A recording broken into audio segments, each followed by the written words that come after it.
Now, as you know, we like facts on this program. We love debate, we love contention, but you've got to marshal facts in your argument, especially when you're dealing with issues as sensitive as a global pandemic, which is why I'm forced once again to confront you with the latest embittered nonsense from former Prime Minister Kevin Rudd.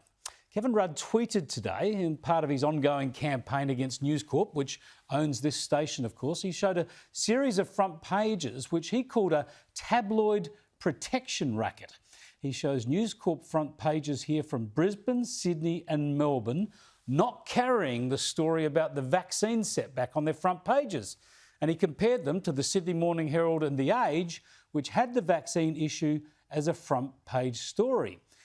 Pretty clear cut, isn't it? Rudd has finally proved his conspiracy. News Corp was exposed for hiding the Morrison government's bad news, misleading the people in pursuit of its evil political aims.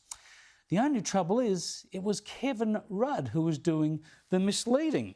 I happen to have the Daily Telegraph here. I read it most days, as you should if you want to keep up with what's going on. And this is the page Kevin Rudd showed everyone. Nothing here about the vaccine problems, was there? Because it was in the middle of a wraparound. And this was the real front page, which leads off with only one story. Clots, rock, vax, plan.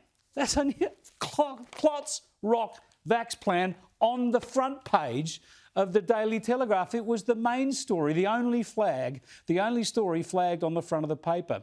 And it was the same in the other cities. Have a look at Melbourne's Herald Sun. It's the same headline here as the telly. Clots, rock, vax, plan.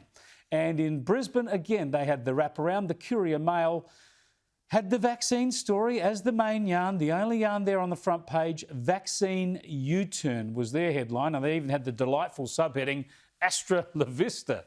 So there you go.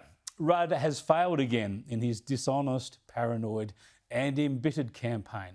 He is doing the misleading, not those newspapers. Astra La Vista, baby, indeed.